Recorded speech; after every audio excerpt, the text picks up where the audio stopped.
In the United States of America, children who interact with the law are often treated in intensely cruel ways.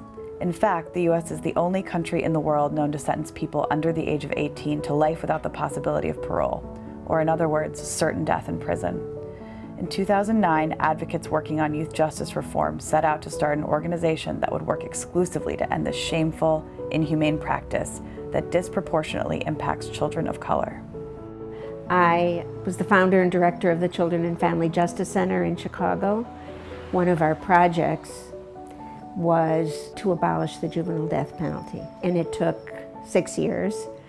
In 2005, the Supreme Court abolished the juvenile death penalty in a really wonderful landmark divided decision that Justice Kennedy wrote, Roper versus Simmons, and it has some of the most lyrical language about children and how children are different than adults, which was a theme we were trying to promote and remind people that everybody lived that way in their own lives and in their own families.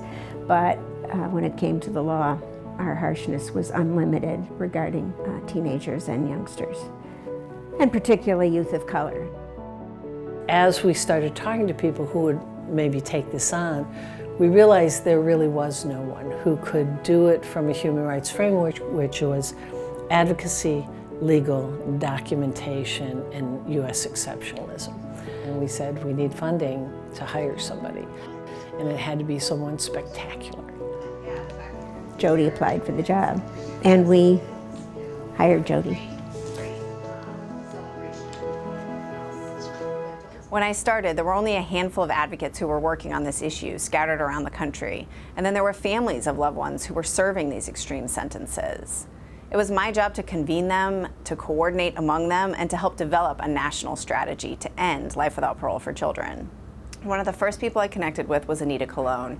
Her brother was sentenced to life without parole for a crime he committed the day after he turned 16 years old. She was a savvy advocate, but needed support and community. And she cared deeply about her brother, Saleem. Saleem's first advocate was his mother, but his sister Anita took over when their mother got sick. She was diagnosed with lung cancer. It was already stage 4, and she died in less than a year. Before she died, she made me promise her 2 things. One, that he would never be forgotten. She was so worried that what often happens when prison is, you know, they lose a parent and other family members, their lives go on, and they have no visits, they have no connection. And I promised her he would never be forgotten, and that I would always visit him, and that, and the second was that I would fight for him to come home. And I promised her that I would never stop fighting until he came home, and that he would come home. And I kept both those promises.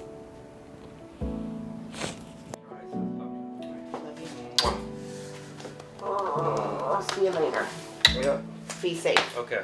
All right. I mean, I knew that what had happened to my brother was not fair. There needed to be punishment, but certainly not for the rest of his life. But I just sort of thought it was just an anomaly. It was just like, you know, this horrible, bad thing that happened to him. This wasn't some single case, but this was something, you know, that was happening every day. And that there were over 2,500 children like my brother.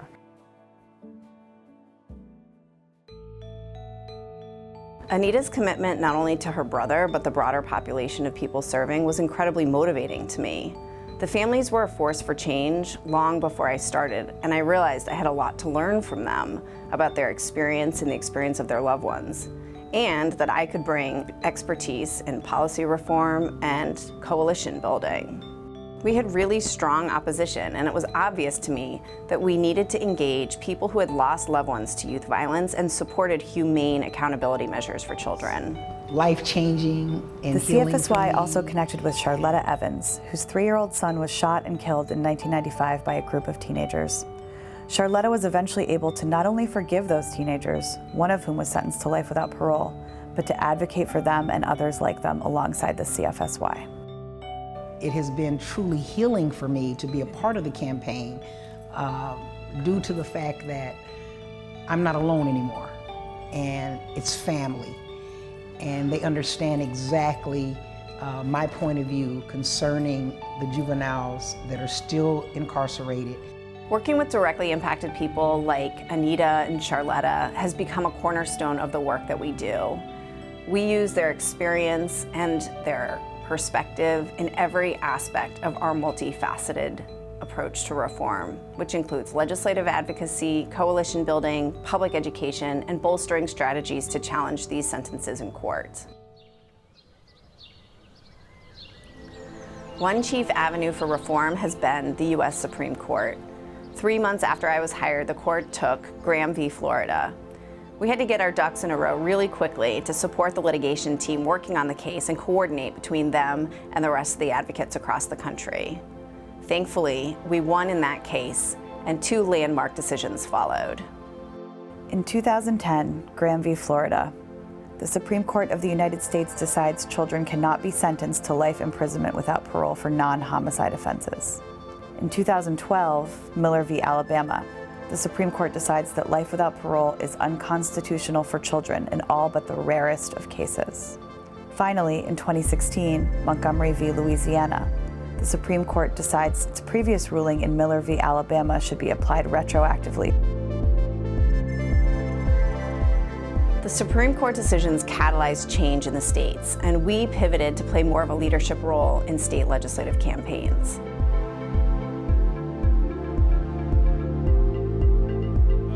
Circumstance to work with children since I've been home. So I've actually been able to see youth in my program grow. I remember in the summer of 2012, I went to a conference in Ohio and heard Eric Alexander speak for the first time. I was blown away and knew that we needed to engage people who went to prison as children for the most serious crimes, including murder. They needed to be the face of this work. I met Xavier about a year later and connected him with Eric, Ralph Brazel, who was released under Graham v. Florida, and a few others. And together, they created the Incarcerated Children's Advocacy Network, or ICAN.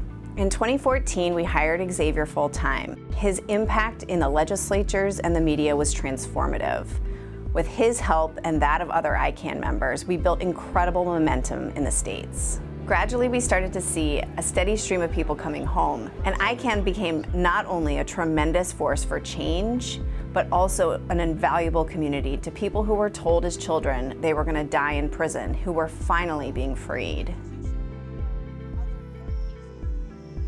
Since 2016, because of the reforms by CFSY and its partners, over 550 people sentenced to life without the possibility of parole as children have come home. It was immediately clear through our partnership with ICAN members and families that the leadership of directly impacted people was absolutely crucial to bring about meaningful and lasting change. We recognized that people coming home were facing very real obstacles. I'm talking about this.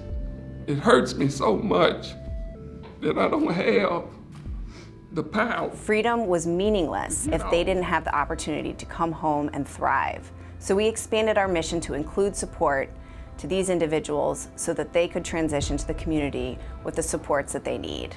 The CFSY is now partnering with corporations like Starbucks, Lyft, Verizon, Uber, and Deloitte to develop resources and professional support for ICAN members. It is also placing an emphasis on self-care for ICAN by keeping in touch with its members about their needs and challenges, and sending out a regular newsletter on both emotional and physical health practices.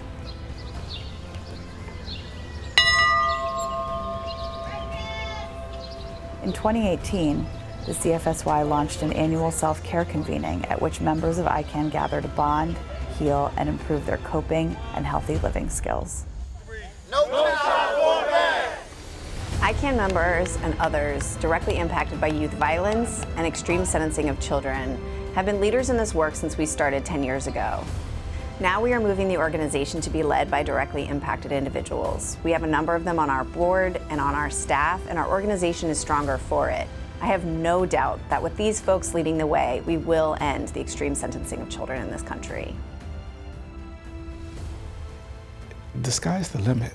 As a national organization, we are poised to be at the forefront of extraordinary change, both on the legislative front, but again, even beyond that, about how we value individuals, children in particular, who have committed harm.